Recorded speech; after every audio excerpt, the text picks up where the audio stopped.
All cryptocurrency protocols are secured by the strength of their computer networks that control the issuance and validation of new blocks to the blockchain. This process is called the consensus mechanism. In this video, I'll break down the two most popular consensus mechanisms: proof of work, used by Bitcoin, versus proof of stake, used by the Ethereum 2 protocol. And we'll outline how they each approach network security.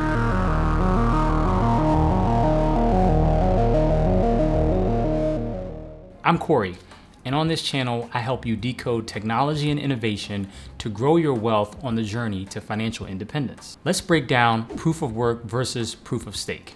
You might be thinking, why does crypto even need a consensus mechanism?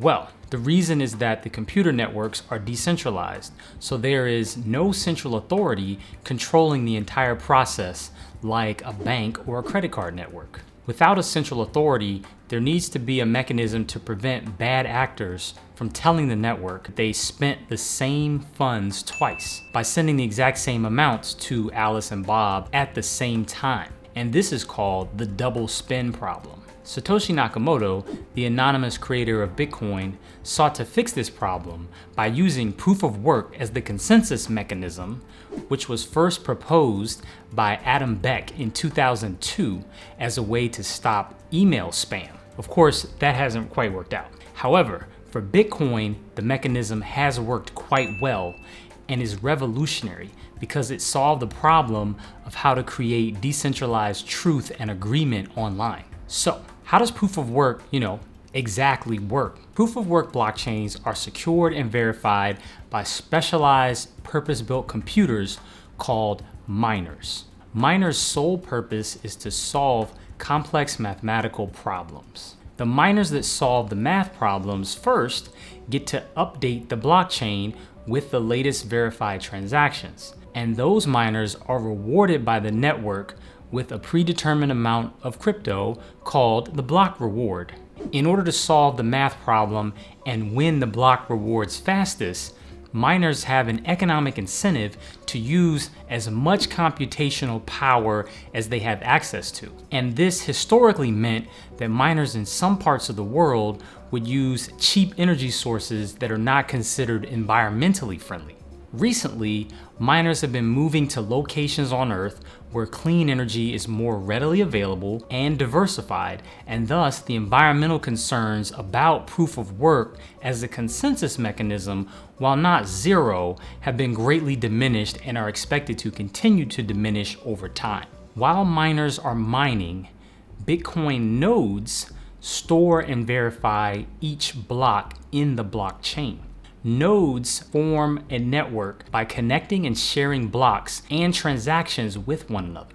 Nodes are critical because they allow a user to verify blockchain balances without any trusted third-party intermediary. Through running a node, every user on the Bitcoin network is helping to enforce the rules of the network, to protect the network from attack, and to make sure only valid transactions are actually authorized. Did you know you can run your own Bitcoin node at home and validate the network in real time? Leave a comment below if you run your own node, or if you want me to make a video on how to set up your own node. So Corey, what about proof of stake?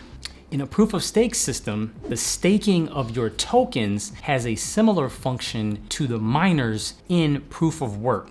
And they both are, as I mentioned previously, part of what's called the consensus mechanism. Because staking is the process that allows a network participant to add transactions to the network and earn token rewards in a proof of stake model. Staking mechanisms vary by project, but they all generally use validators who contribute or stake their own crypto in exchange for a chance to validate new transactions, update the blockchain, and therefore earn block rewards. The network selects a winner based on the amount of crypto each validator has in the pool and the length of time they've had that crypto in the pool. This incentivizes parties to lock up their supply of tokens, and it tends to have a positive impact on the token economics as the network activity grows over time. Once the winner has validated the latest block of transactions, other validators can attest that the block is accurate. When a set minimum number of attestations or agreements have been made, the network updates the blockchain. All participating validators receive a reward in the native crypto, which is generally distributed by the network in proportion to each validator's stake of the network. Becoming a validator is a significant commitment of time and economic value. For example, Ethereum is moving to Ethereum 2.0, and it requires 32 ETH to be staked in order to be a validator. Additionally, validators can lose some of their staked ETH via a process called slashing if their node goes offline or if they validate a bad block of transactions. And this is to prevent bad actors on the network or unreliable participants. Polkadot also has a staking mechanism that allows you to become a validator by staking 80 DOT. The cool thing about staking consensus and mechanisms is that anyone can join a staking pool run by someone else. And those persons can earn rewards in the token even if they do not have a large number of tokens. This allows you another way to earn a yield on your tokens outside of DeFi. All of the popular exchanges offer staking functions or a range of tokens that you can use to earn additional tokens by helping to secure the network for projects that you support. Let me know in the comments below which tokens you stake. Join me on the path to decoding technology and innovation to grow your wealth on the journey to financial independence. Don't forget to like, share, subscribe, and hit that notification bell. Until next time.